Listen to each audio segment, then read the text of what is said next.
स्वागत है मेरे दोस्त आपका यूट्यूब परिवार जिसका नाम है टेस्ट स्टडी पीके। तो प्लीज़ आप नए हैं तो चैनल को सब्सक्राइब कर दीजिए, ठीक है ना, और एक लाइक कर दीजिए, ठीक है। उसके बाद अच्छे से आप वीडियो को अंतिम तक देखिएगा, प्लीज़ अंतिम तक, आपको कसम देते हैं, ठीक है ना। प्लीज़ आप लास्ट तक वीडियो को देखिएगा और दोस्तों जितना दोस्त आपको पढ़ने वाला उनको शेयर कर दीजिएगा प्लीज़। तो चलिए आगे बढ़ते हैं। परदेश की विद्या पढ़ने से क्या परिणाम हुआ? बोरा परदेश की शिक्षा यानी परदेशी शिक्षा हम पढ़ रहे हैं तो हम में क्या परिवर्तन होगा, ये प्रश्न है। सबकी बुद्धि भारतीय हो जाएगी, सबकी बुद्धि विदेशी हो जाएगी, सबकी बुद्धि आध्यात्मिक हो जाएगी या उपयुक्त में से सभी? तो चलिए बताइए ये क्या होगी। तो क्या हो जाएगी? सबकी बुद्धि विदेशी हो जाएगी। यदि आप प्रदेश की विद्या पढ़ रहे हैं, ठीक है, विदेश का पढ़ाई आप पढ़ रहे हैं तो सबकी क्या हो जाएगी? सबकी शिक्षा विदेशी। तो बोले सबकी बुद्धि कैसी हो जाएगी? विदेशी बुद्धि हो जाएगी, ठीक है ना। कैसा बुद्धि हो जाएगा? विदेशी बुद्धि हो जाएगा। आगे, नगर कहानी किस लेखक द्वारा रचित है? बोला है नगर। नगर किसके द्वारा लिखा गया है? नगर आपका कहानी है बुक का। उस नगर को कौन सा भाषा में कौन लिखे हैं? ईश्वर पटेलकर, सात कोड़ी होता, सुजाता या श्रीनिवास? तो कौन हो गया बउआ? तो नगर कहानी कौन लिखे हैं? सुजाता जी। नगर कहानी कौन लिखे हैं? सुजाता जी। बोलिए नगर कहानी बउआ मेरे कौन लिखे? लल्ला मेरे सुजाता जी लिखे, ठीक है ना। उम्मीद करते हैं आपको समझ में आ रहा होगा। चलिए देखिए, लेखक के अनुसार मनुष्य के नाखून किसके जीवित प्रतीक है? बोला जो लेखक के अनुसार जो हमारा नाखून है किसका प्रतीक है? लेखक नाखून क्यों बढ़ते चैप्टर आप पढ़े होंगे। तो जो नाखून हमारा बढ़ता है, ठीक है, तो किसका प्रतीक है? ठीक है, मनुष्यता का प्रतीक है, सभ्यता के, पाशविक वृत्ति के या सौंदर्य के? तो किसका होगा? पाशविक वृत्ति की, ठीक है। किसकी होगा? पाशविक वृत्त। पाशविक वृत्त मतलब हुआ कि हमारा पुराने हम लोग जानवर के रूप में थे, लेकिन हम लोग को परिवर्तन होते होते होशियार, यानी हम लोग को होशियार जानवर के रूप में जाना जाता है, बुद्धिमान जानवर। हम लोग भी जानवर थे, जानवर के नाखून उखून रहता है किसके लिए? शिकार करने के। तो ये बड़ा जो हमारा नाखून किसकी याद दिलाती है? तो यही पाशविक वृत्त की, यानी कि हम पुराने समय में क्या थे उसका याद दिलाता है, ठीक है।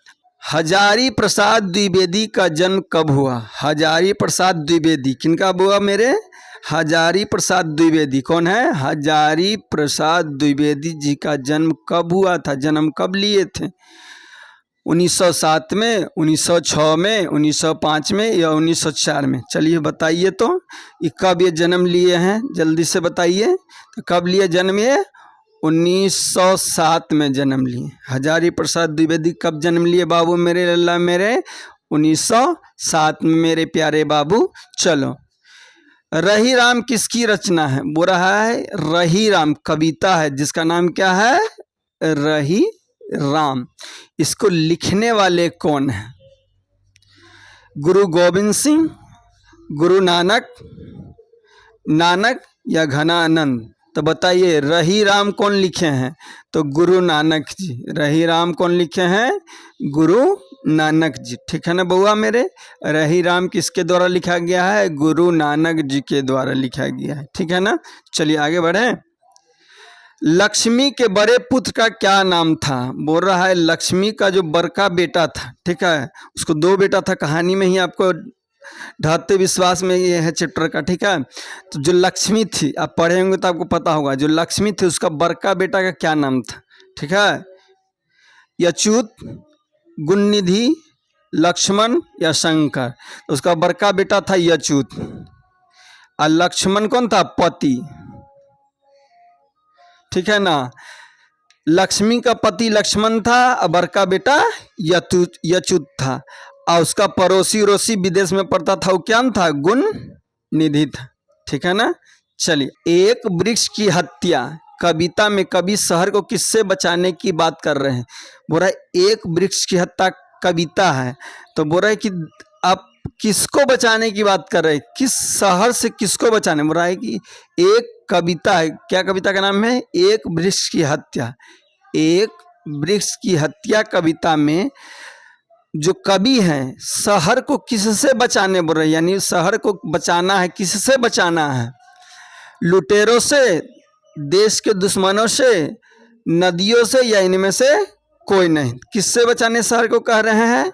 नदियों से बचाने कह रहे हैं। एक वृक्ष की हत्या जो कविता है उसमें जो कवि है शहर को किससे बचाने कह रहे हैं? नदी से बचाने कह रहे हैं। ठीक है, कविता के अनुसार है। गांधी जी का दक्षिण अफ्रीका प्रवास कब से कब तक था? यानी जो महात्मा गांधी है दक्षिण अफ्रीका गए हैं, ठीक है, तो दक्षिण अफ्रीका कब गए और कब आए हैं? ठीक है, यानी कब से कब तक दक्षिण अफ्रीका में महात्मा गांधी रहे। ठीक है, दक्षिण अफ्रीका यानी साउथ अफ्रीका। ठीक है, तो कब से कब तक रहे थे महात्मा गांधी? 1893 ईस्वी से 1914 ईस्वी तक रहे हैं, कि 1892 ईस्वी से 1913 ईस्वी तक रहे हैं, 1854 ईस्वी से 1954 ईस्वी तक, या 1893 ईस्वी से 1913? तो बताइए कि अफ्रीका में महात्मा गांधी कब से कब तक रहे? तो कब से कब तक रहे? 1893 से 1914 तक। और 1915 में महात्मा गांधी भारत आ गए थे। 1915 में महात्मा गांधी कहाँ आ गए थे?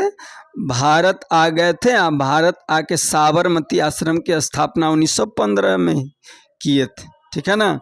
तो साउथ अफ्रीका में कब से कब तक रहे? 1893 से 1914 तक। कोई दिक्कत? जब पंडित बिरजू महाराज को संगीत नाटक अकादमी अवार्ड मिला तब उनकी उम्र क्या थी?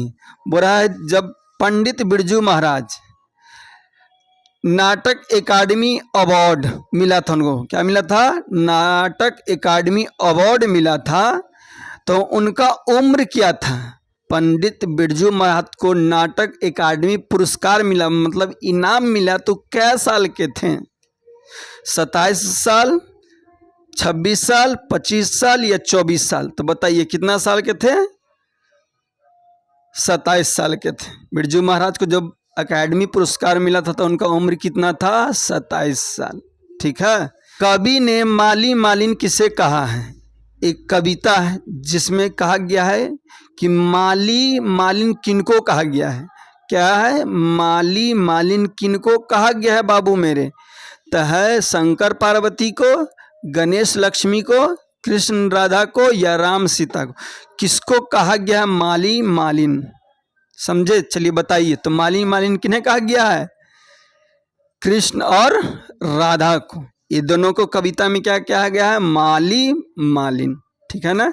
तो उम्मीद करते हैं कि अभी तक आप वीडियो में बने हैं। यदि प्लीज़ अभी तक आप वीडियो को देख रहे हैं तो आपकी माँ की कसम प्लीज़ वीडियो को शेयर कर दीजिए।